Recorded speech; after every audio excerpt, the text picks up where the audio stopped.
오늘 주신 하나님의 말씀 열왕기하 5장 10절에서 19절까지의 말씀입니다.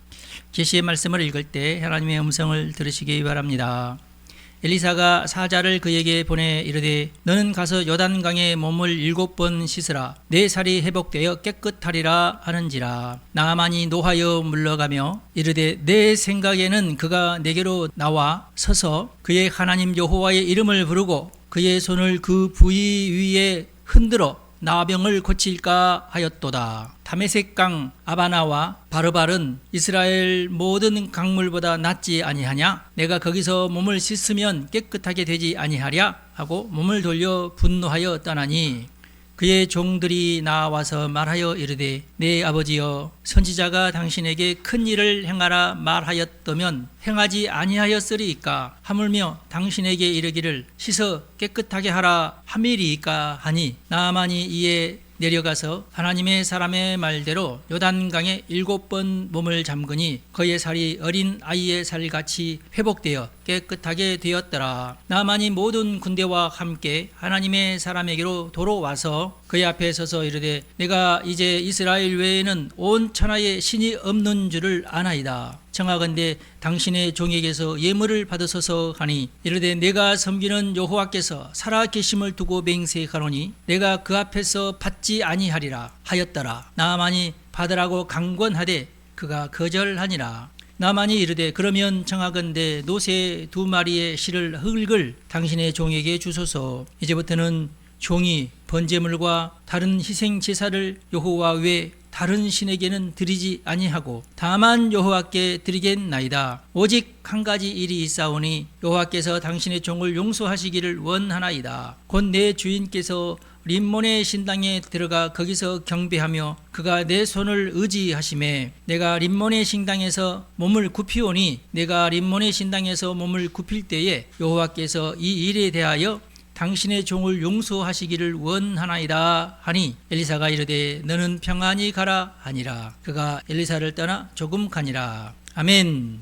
오늘 말씀을 가지고 이 세상에서의 구원, 이런 제목으로 말씀을 전하겠습니다. 오늘 말씀의 주제는 복음과 구원입니다. 우리가 오늘 읽은 구약성경 열왕기하 5장 말씀은 아람 군대장과 나아만의 구원에 관한 이야기입니다. 나아만이 이스라엘을 공격하려는 목적이 있습니다. 나아만에게 하나님의 사람 엘리사는 이미 그런 낌새를 눈치채고 그가 나라를 위해서 많이 기도하고 있었어요. 그래서 그런지 성경에는 나와 있지 않지만 하나님께서 엘리사의 기도를 들으시고 이스라엘을 멸망하는 것을 좀 더 늦춰야 되겠다 이런 작정을 하시고 그 방편으로 나아만 장수에게 나병이 걸리게 하지 않았나, 제 추측입니다. 나아만의 집에는 히브리 여자아이가 있었는데 그 여자아이가 도적들에게 붙들려 가지고 잡혀와서 나아만의 집에 팔린 거예요. 이 아이는 영악하였습니다. 주인 어르신이 병환으로 고통당한다는 얘기를 듣고 그가 우리 주인 어르신이 우리나라에 이스라엘에 있었으면 좋았을 텐데요. 그러면은 그가 병을 낫게 하는 선지자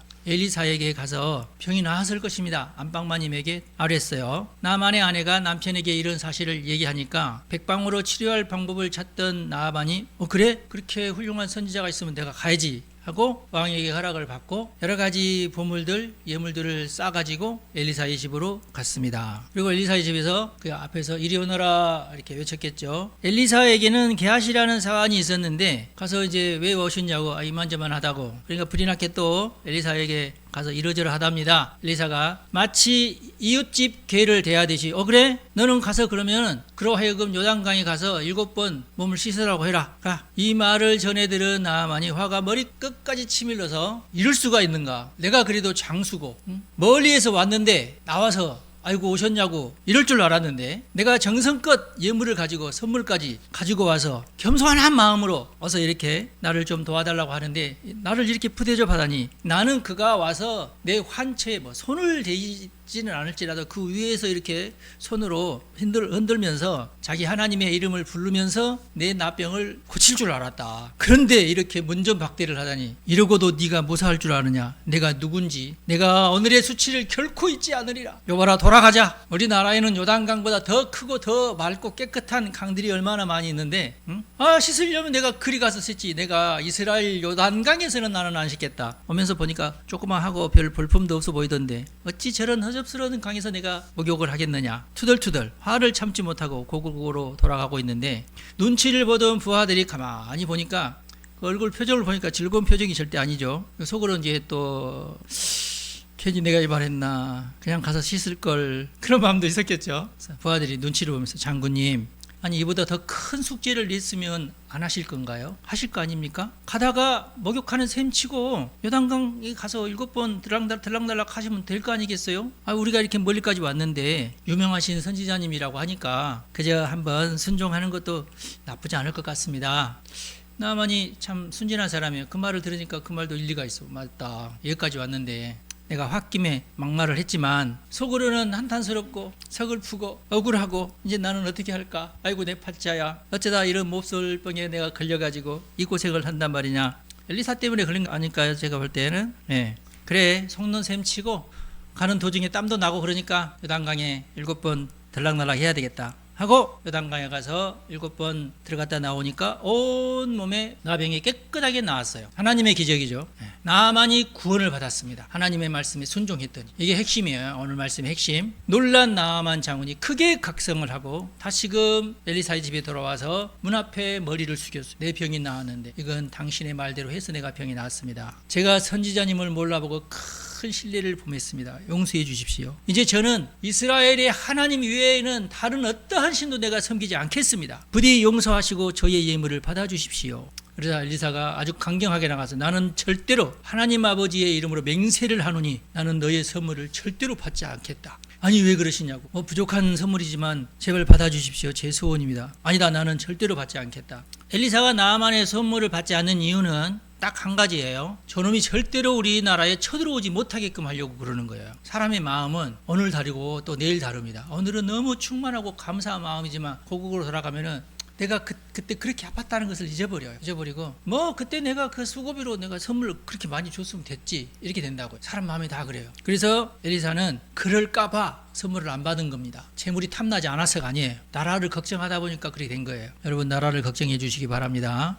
그렇다면 저게 청이 있습니다. 내가 이스라엘의 흙을 내가 가져가고 싶어. 노새 2마리에 실을 만한 흙을 내가 가지고 가서 그 흙을 한 곳에 두고 내가 꼭 하나님께 제사를 드리겠습니다. 그럼 그렇게 하라고. 그렇게 해서 나아만이 평생을 하나님을 섬기고 살았다.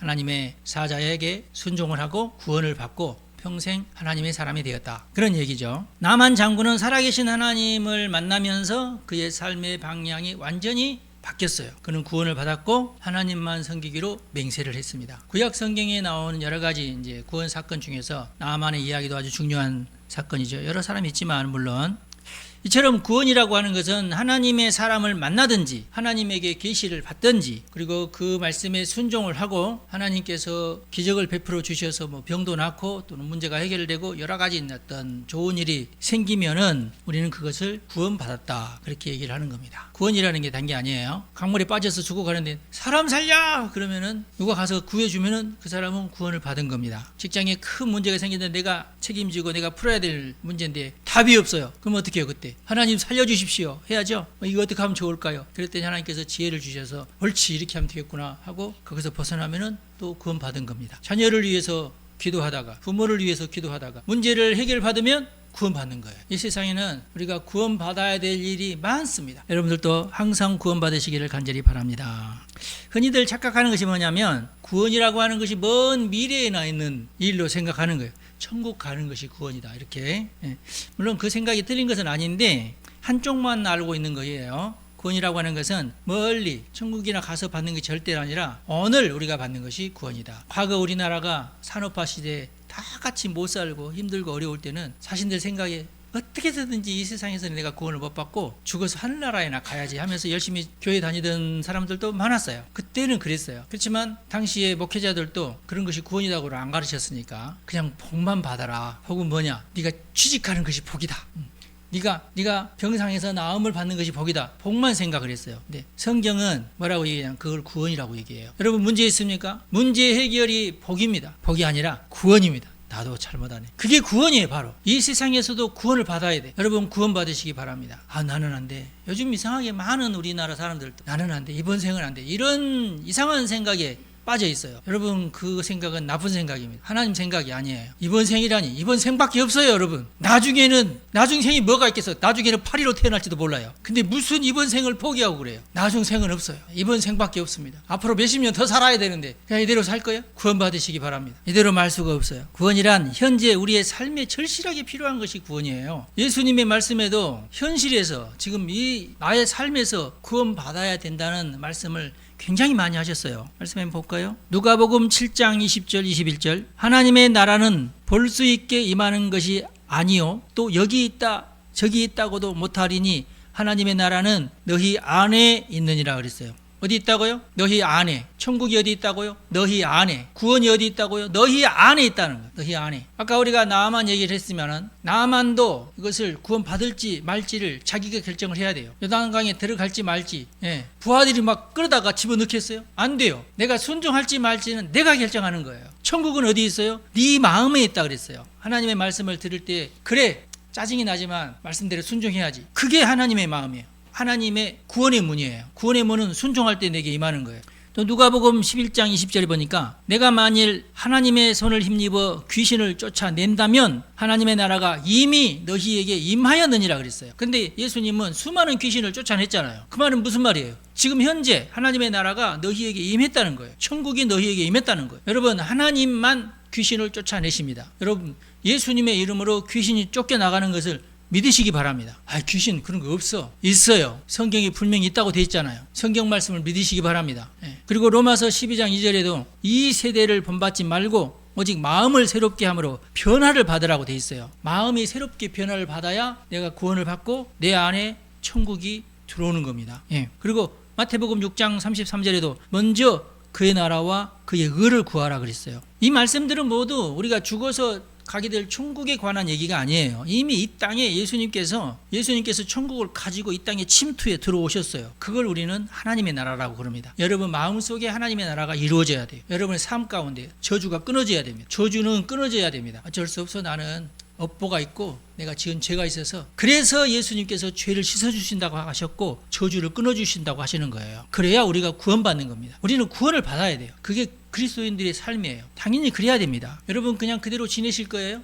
여러분 자녀들이 이제 그대로 있으면 돼요? 더 향상돼야죠. 과거에는 우리 어디 있어요? 교회 가서 기도하면서 하나님 우리 집 좀 사게 해주세요. 그럼 하나님께서 오냐? 집 사게 해주마 하고 집 사는 사람들 얼마나 많아. 기도하면서 다 그런 것들이 구원이에요. 조그만 집에서 살래요? 안락한 집에서 살래요? 안락한 집에서 사는 것도 구원이에요. 병 걸렸으니까 이렇게 콜록콜록 하다가 죽을 때 천국 가야 돼요. 지금 나아야 돼요. 병에서 지금 나아야 돼요. 그게 구원이에요. 할렐루야. 다른 사람보다 더 빨리 나아야죠. 그걸 놓고 기도해야 돼요. 하나님 내가 믿겠습니다. 하나님 내가 순종하겠습니다. 말씀대로 순종하겠습니다. 내가 하나님 말씀대로 살겠습니다. 그러면서 지금 내가 갇혀있는 곳에서 해방돼서 나오는 거예요. 마치 새가 올무에 걸렸는데 그걸 푸드득 하면서 그 올무에서 벗어나는 것처럼 그게 바로 구원이에요. 여러분 누군가 여러분 막 옥죄고 있을 때 거기서 벗어나야죠. 그렇지 않아요? 곤란한데 아유 내 운명이 이런가 보다. 여러분 그러실래요? 아니잖아요. 벗어나야죠. 벗어나려고 발버둥 쳐야죠. 그래서 구하라 주실 것이다. 문을 두드리라 열릴 것이다. 하나님께서 하나님에게 구하라고 하나님 도와달라고 외치라고 그렇게 말씀하시잖아요. 여러분 그것이 구원입니다. 구원이라고 하는 것은 이 땅에서 그것도 내 속에서부터 이루어져야 되는 게 구원입니다. 그리고 나서 그런 것들이 쌓이고 나서 내가 영원한 하나님의 나라에 가게 되는 것입니다. 성경은 그래서 이런 현상들을 신학자들은 뭐라고 얘기하냐면 이미 그러나 아직은 아닌 그렇게 표현을 합니다. 구원이 이미 내게 임했고 천국 구원은 아직은 아니지만은 이미 나에게 그 천국이 내 안에 임했다. 그렇게 표현을 해요. 여러분 그렇게 사시기 바랍니다. 복음이라고 하는 말은 좋은 소리라는 뜻이죠. 좋은 소리는 어떤 소리예요? 하나님의 소리입니다. 하나님의 말씀. 그게 이 나아만처럼 처음에 듣기에는 아유 나하고는 맞지 않는 내가 어떻게 좋은 강 놔두고 하필이면 요단강에서 여러분 사람들이요 사실 많이 까칠해요. 저는 안 까칠합니다 하시는 분 손 한번 들어봅시다. 용감하게. 나는 까칠하지 않습니다 하시는 분. 다 까칠해요. 다 까칠. 까다로워 다. 밥 먹을 때도 너무 까다로워. 저를 말하는 겁니다. 반찬 맛없으면 손도 안 대. 막 이런 거 다 까다로워. 근데 하나님의 말씀은 아멘 해야 돼. 무섭고 떨리지만 이러다가 내 인생 망하는 거 아니야? 그래도 아멘 해야 돼. 순종이 먼저입니다. 자발적인 순종. 강요가 아니라 맞습니다. 내가 그렇게 하겠습니다. 결단하면서. 그때 내게 천국이 임하는 거예요. 다른 방법은 없습니다. 복음에 순종할 때 천국이 내 안에 임하는 거예요. 물론 이제 하나님의 복음 말씀이 임하는 모든 사람이 100% 천국을 경험하는 것은 왜냐하면 불순종하니까. 불순종해서 그래. 그러나 순종하면 자신의 삶이 바뀐다. 내가 아멘, 내가 그렇게 하겠습니다 하면은 그래, 너 그걸 포기했니? 그럼 내가 이걸 주마 하면서 내게 천국을 주시는. 모든 기독교인들이 그렇게 천국을 소유합니다. 그러면서 구원을 받죠. 많은 사람들이 그러나 반응이 달라요. 똑같은 반응을 하는 거 절대 아니에요. 성경에도 예수님께서 말씀하셨는데도 순종하지 않은 사람들도 많이 나옵니다. 그런 사람들은 그들이 예수님에게 순종하지 않고 예수님의 말을 믿지 않고 예수님을 떠나간 사람들이 많아요. 성경이 많은 구절이 그런 내용들이 나오는데, 물론 이제 그런 사람들 내용이 더 많은데 기록 안 했고, 또 순종하는 사람들이 더 많은데 다 기록할 수 없어서 또 몇몇 사람만 기록해 있고 그렇죠. 여러분들은 다 예수님의 말씀에 순종하시기를 바랍니다. 또 누가 어떻게 반응할지는 하나님만 아시죠. 그런데 우리가 할 수 있는 건 뭐냐? 누군가 그 사람을 위해서 기도해 주는 게 중요해요. 그런 걸 중보기도라고. 하나님, 저 사람 지금 순종하지 않고 있는데 순종할 수 있도록 도와주세요. 다 사람마다 고집이 있어요. 넘지 못하는 산이 있어요. 건너지 못하는 강이 있어요. 무서워가지고 못해요. 미련이 남아가지고 못해요. 저거 버리면 좋겠는데 안 버려. 왜 그러니? 이 물건하고 내가 얼마나 추억이 많은데. 하나님이 얘기, 그거 버려라, 내가 더 좋은 거 줄 테니까. 아니에요. 그래도 얘가 내가 정들어가지고. 희한한 것이 사람들은 그렇게 자기 발목이 이렇게 묶이는 거. 사람이 다 그랬어. 나는 안 그랬습니다. 아니요, 다 그래요. 그래서 옆에서 중보하는 사람이 필요해요. 하나님, 저 사람이 저것을 못 버리고 있는데 도와주십시오. 불쌍히 여겨주십시오. 여러분 주변에 많이 있어요. 여러분의 중보기도가 필요한 사람들이 많이 있어요. 그러면 하나님께서, 그래, 네가 그렇게 기도하니 나도 도와주겠다. 바울은 로마서 1장 16절에 보니까 이렇게 말하고 있습니다. 내가 복음을 부끄러워하지 아니하노니 이 복음은 모든 믿는 자에게 구원을 주시는 하나님의 능력이 됨이라. 첫째는 유대인에게요, 또한 헬라인에게로라 그랬어요. 복음은 부끄러운 것이 아니다. 이 복음은 구원을 주는 것이다. 그리고 하나님의 능력이기 때문에 그에게 구원이 임하는 것입니다. 여러분, 이 복음을 믿으시기 바랍니다. 믿고 순종하는 자는 구원을 받아요. 하나님께서 내가 그러면 너를 고쳐주겠다. 그러면 고쳐주시는 거예요. 그런 말씀을 받았으면 아멘, 내가 그러면 하나님에게 순종하겠습니다, 이렇게 해야 돼요. 복음이 그래요. 복음은 하나님의 능력입니다. 복음은 구원을 설명하는 어떤 정보가 아니에요. 구원을 일으키는 하나님의 능력입니다. 그러니까 순종하기만 하면 돼요. 그 순종이 그렇게 큰 것도 아니에요. 나만도 보세요. 가서 목욕하라는 것이 뭐 큰 일이에요? 아니에요. 간단한 거예요. 근데 하나님은 그 아주 자그마한 순종을 보고 오케이, 그럼 내가 너를 구원하겠다, 그렇게 하시는 거예요. 왜 그렇죠?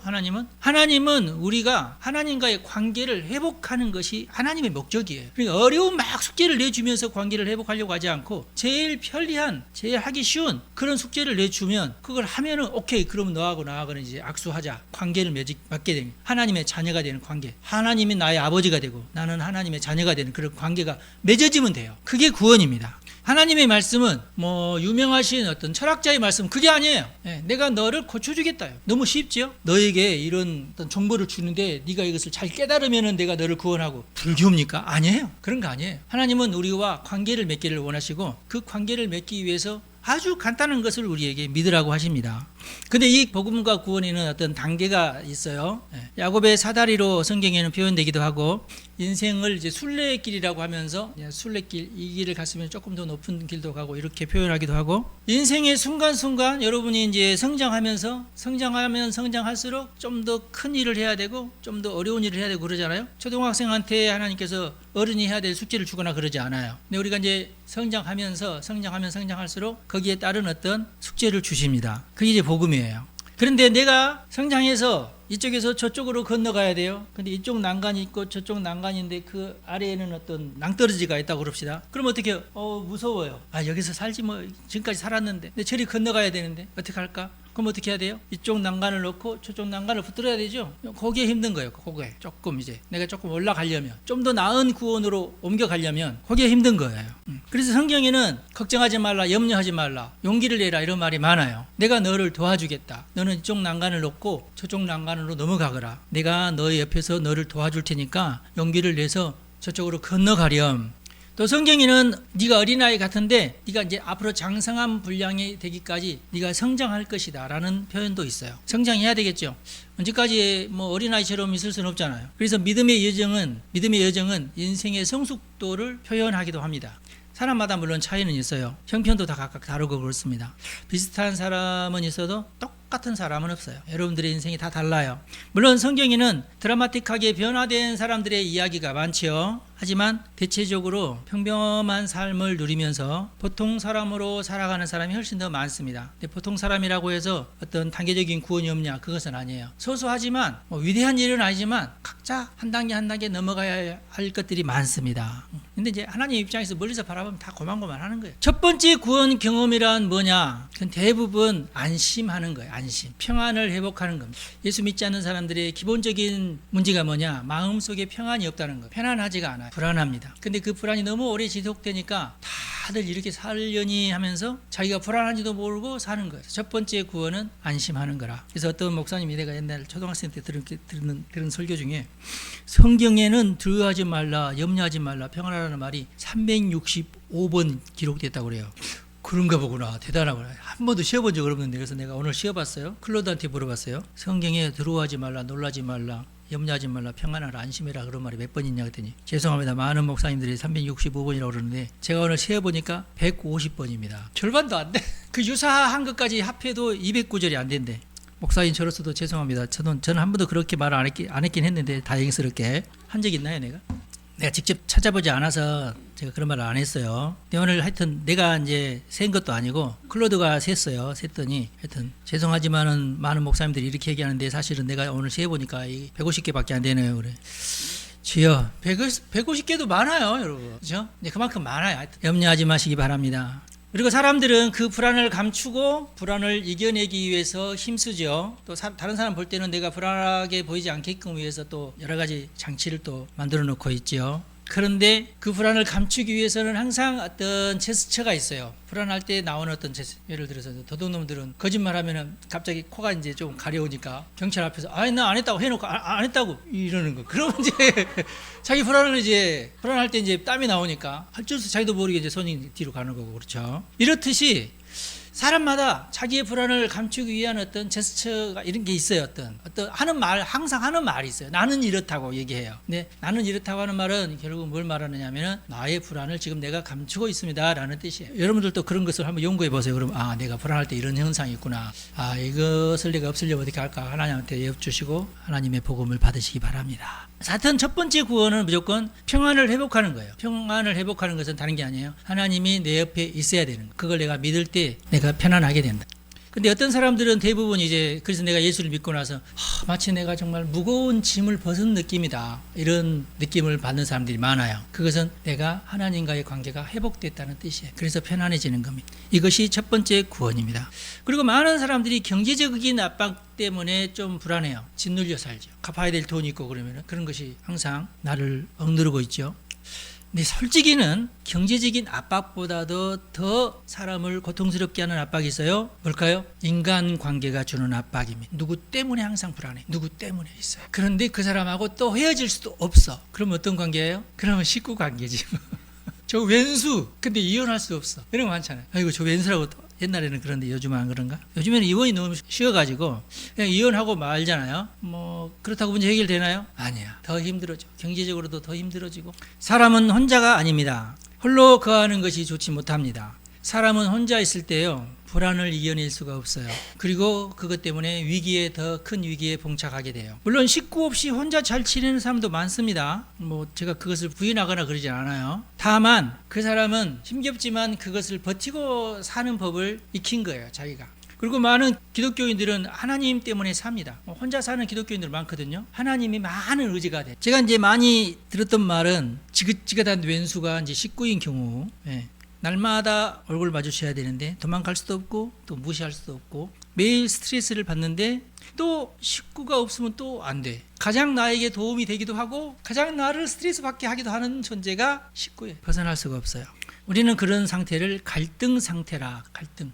근데 여러분 좀 더 깊이 하나님을 만나야 돼요. 그런 갈등 상태에 있을 때는. 그 갈등 상태에서 벗어나는 것이 구원이잖아요. 그럼 우리는 조금 더 깊은 하나님의 말씀을 내가 받아야 되고 그 말씀에 순종해야 돼요. 하나님과 조금 더 친해져야 됩니다. 그러니까 하나님과 좀 더 친해지는 것이 구원이에요. 그러면 좀 더 깊은 말씀을 내게 주세요. 도저히 이거 못하겠는데요. 하지 말고 하십시오. 순종하세요. 그러면은 갈등이 사라집니다. 짐이 사라지고, 또는 이럴 수 있어요. 짐이 가벼워집니다. 인간관계에서의 짐이라고 하는 것은 내가 짊어져야 되거든. 예를 들어서 여러분에게 자녀가 있다고 합시다. 자녀 때문에 여러분 편하신가요? 그건 아니야. 자녀를 버리실래요? 그건 또 절대로 아니지. 뭐 어떡하실래요? 자녀를 짊어졌는데 편안해지는 길밖에 없어요. 자녀의 짐을 내려놓을 수가 없어요. 그런데 편안해질 수는 있어요. 어떻게? 내가 그걸 감당하는 힘이 있으면 돼. 우리 하나님은 우리에게 그 힘을 주시는 분이십니다. 내가 너에게 힘을 주겠다.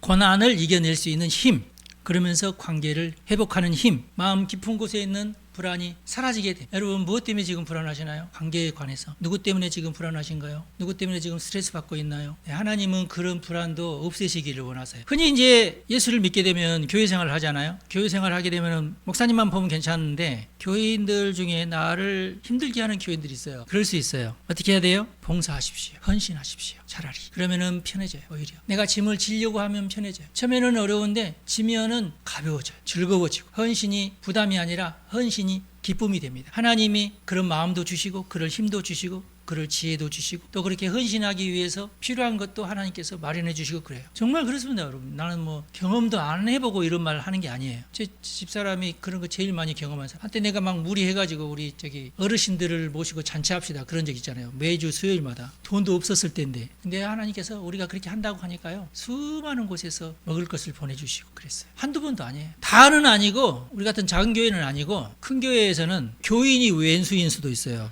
괜히 보면 미워. 얘기하면 꼭 의견이 서로 틀려.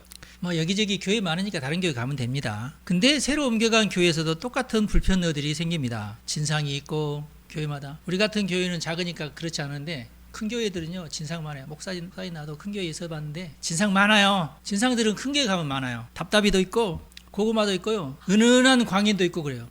은은한 광인, 아닌 척하면서 광이냐. 어느 날 어떤 집사님이 목사님 제가 꼭 이 말씀을 제가 드려야 되겠습니다. 무슨 말씀입니까? 우리 교인들에게 교회에 올 때마다 재활용품 한 바구니씩 꼭 가져오게 합시다. 우리가. 왜요? 아니 그러면 얼마나 좋겠냐고. 이 많은 교인들이 다 한 바구니씩 이렇게 재활용품 가지고 이 사람이 좀 광인이구나. 버젓한 서리 집사야. 여러분 가져오실래요? 지금 무슨 일제시대야? 하여튼 이하나 사람 많아요. 여러분들은 축복합니다. 하여튼 아무튼 어떻게 되든지 간에 모든 사람에게는 꼭꼭 숨겨져 있는 불안이 항상 있어요. 쉽게 사라지지 않아요. 그것까지 사라지게 하려면 여러분의 신앙의 단계를 한 단계 좀 높이면 돼요. 말씀을 좀 더 깊이 연구하면서 하나님의 도우심을 좀 세밀하게 받아야 됩니다. 물론 이제 평신도 중에는 그 모든 것을 다 해결하지 않고 천국 가는 경우도 많아요. 목사님들도 마찬가지예요. 지금 우리 인생에 있는 모든 문제를 다 해결하고 그러고 나서 천국 가냐? 전혀 그거 아니에요. 첫 번째 것만 해결하고 천국 가는 사람도 많아요. 어쩔 수 없죠. 그러나 이 숙제를 풀면 구원의 충의가 조금 더 높아지고 내가 좀 더 안락해지고 물론 이제 그렇게 하면서 좀 더 책임도 커지고 그래요. 힘도 더 세지고 그래야 되니까.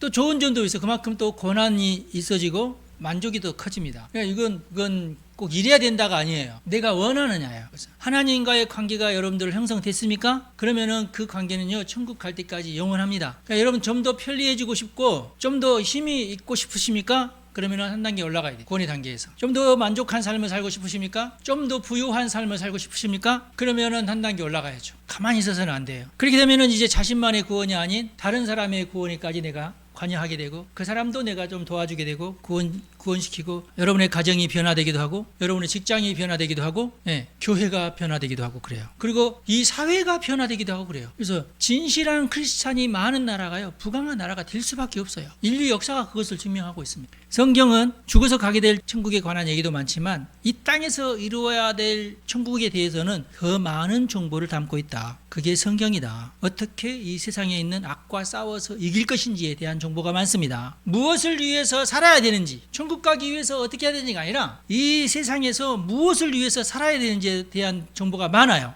어떻게 너의 가정을 변화시킬 수 있는지에 대한 정보, 어떻게 이 세상을 변화시킬 수 있는지에 대한 정보가 성경에 많이 있어요. 도전하시기 바랍니다. 척 콜슨이라는 사람이 있었어요. 척 콜슨이라는 사람은 워터게이트 사건으로 유명하게 된 사람인데요. 이 사람은 하버드 로스쿨을 졸업하고 해병대 장교로 복무를 했습니다. 최고의 학부 하버드 해병대라면은 우리나라에서도 해병대 하면은 뭐 군인으로서는 가장 센 군대가 해병대 아니에요? 바다에서도 육지에서도 상륙 작전까지 하면서 그래서 제일 체력이 아주 뛰어난 남자라면 해병대지 이런 거 있지 않습니까? 탁월한 법률 실력, 냉철한 정치 감각으로 닉슨 대통령의 수석 보좌관 자리에까지 올랐어요. 별명이 뭐였냐? 백악관의 저격수. 저 사람 처단해야 되겠다. 어떤 수단과 방법을 다 동원해서 쏴가지고 그 사람을 낙마시키는 거야. 아주 대단하잖아. 능력자죠. 그리고 스스로도 하는 말이 나는 내 친할머니라도 나는 밟고 지나갈 수가 있어. 와, 이건 뭐 이상한 얘기 아니야? 하여튼 자신의 정적들을 무너뜨리기 위해서는 수단과 방법을 가리지 않고 도전하는 워터게이트 사건이 터졌을 때에 은폐 공작을 지휘했던 핵심 인물이에요. 신앙이 없었죠, 그러니까. 그런데 이제 워터게이트 사건으로 수사망이 점점 쪼여오자 오랜 친구 토마스 필립스를 찾아갔어요. 정적입니다. 정적인데 하여튼 오랜 친구이기도 해요. 그는 방산업체 레이시온의 회장이었습니다. 필립스라는 사람인데 최근에 예수를 믿게 되었다고 그래요. 그러니까 콜슨이 워터게이트 사건으로 고통당하고 있을 때 그 전에 이제 예수를 믿게 되었는데 친구가 찾아오니까 아이고 여보게 내가 예수를 믿게 되었는데 내가 C.S. 루이스의 책을 읽고 있는데 순전한 기독교라는 유명한 책이 있어요. 내가 감동받은 챕터를 읽어줄 테니까 너 한번 들어봐라. 제목이 뭐였냐면은 그 챕터의 제목이 위대한 죄라는 챕터였어요. 거기 이렇게 써 있어요. 교만은 본질적으로 경쟁적이다. 교만한 사람은 무언가를 갖는 것이 아니라 다른 사람보다 더 많이 갖는 것을 기뻐하는 자다. 권력도 마찬가지다. 세상에 나보다 더 강한 사람이 단 한 명도 없어야 된다. 그리고 그 사람이 만약 있으면 그 사람이 나의 경쟁자이고 적이다. 그리고 결정적인 한마디가 있어요. 교만한 사람은 항상 위에서 아래를 내려다보고 있기 때문에 자기 위에 뭐가 있는지 볼 수 없다. 이렇게 써 있어요. 근데 이게 일부러 지금 친구가 콜슨 들으라고 지금 너를 위해서 꼭 이거 들려줘야 돼. 그래서 그 앞에서 읽었어요. 그 책 내용을 들은 콜슨이 얼음장처럼 굳었어요. 저 얘기는 나한테 42년 동안 한 번도 자기가 자기 자신을 교만한 사람이라고 생각해 본 적이 없었는데 루이스가 쓴 책에는 그대로 교만한 사람이 바로 자기야. 내가 교만한 사람이고. 그 책이 마치 자신을 거울 앞에 딱 세우는 것처럼 그런 느낌을 받았어요. 자기의 삶 전체가 그랬어요. 정적을 수단과 방법을 가리지 않고 자기의 모든 지식을 다 동원해서 그 사람을 누르는 일을 자기가 해왔으니까 그 사람을 밟고 그 사람을 낙마시키고 그 사람을 이기고 그 권력의 최고 정점까지 다가갔으니까 필립스의 집을 나와서 집으로 가는 도중에 자동차 안에서 콜슨은 주체할 수 없이 울기 시작했어요. 오래도록 울었어요. 내가 교만한 사람이었구나. 내가 그렇게 악한 사람이었구나. 그리고 하나님에게 기도했어요. 하나님, 내가 신학적으로 내가 정확하지 않아도 괜찮습니다. 이제 이후로는 내 삶을 하나님에게 맡기겠습니다. 나는 이제 하나님의 사람이 되겠습니다. 그의 이제 자서전에 나는 그 밤 그렇게 한없이 울고 난 다음에 나는 전혀 내가 아닌 다른 사람이 된 것 같은 느낌이고 내 안에 평안한 마음이 가득했다고 기록하고 있어요. 그 전에는 자기가 그렇게 불안한 사람인 줄 몰랐는데 펑펑 울고 나서 평안이 자기에게 찾아온 것을 자기가 이제 깨닫는 거예요. 이게 구원이죠, 여러분. 콜슨의 회심이 사람들에게 이제 알려지게 되고 언론에도 알려지게 되었는데 세상의 반응이 냉소적이었어요. 보스턴 글로브라는 신문이 있었는데 그 신문은 이렇게 썼다고 그래요. 콜슨이 회개할 수 있다면 이 세상 모든 사람에게 희망이 있다. 조롱하는 글이죠. 제가 회개를 한다고? 그러면 이 세상에 회개 못할 사람은 하나도 없다. 그런데 이 말이요 훗날 가장 정확한 예언이 되었어요. 워터게이트 수사가 계속되면서 변호사들이 와가지고 이거 보니까 이렇게 하면 빠져나갈 수 있다고 이렇게 얘기하자고. 변호사들이 하는 일이 그거니까 법적으로 당신이 했던 일들은 이거 이렇게 저 사람들을 모르고 있으니까 이거 이렇게 우리가 이거 가지고 충분히 싸울 수 있고 승선할 수 있다. 그러나 나는 그렇게 하지 않겠습니다. 나는 분명하게 죄를 범했습니다. 판사 앞에 가가지고 변호사 그거 안 된다고 그래. 아니라고. 판사님, 나는 이러이러한 죄를 범했습니다. 솔직히 얘기했어요. 그리고 감옥 갔어요. 판사가 그래? 그럼 너는 벌을 내릴 텐데 너는 앞으로 선거권 박탈, 피선거권도 박탈, 공직에 못 간다 그거예요. 그리고 너는 7개월 동안 감옥에 있어. 7개월 너무 약하지 않나? 네.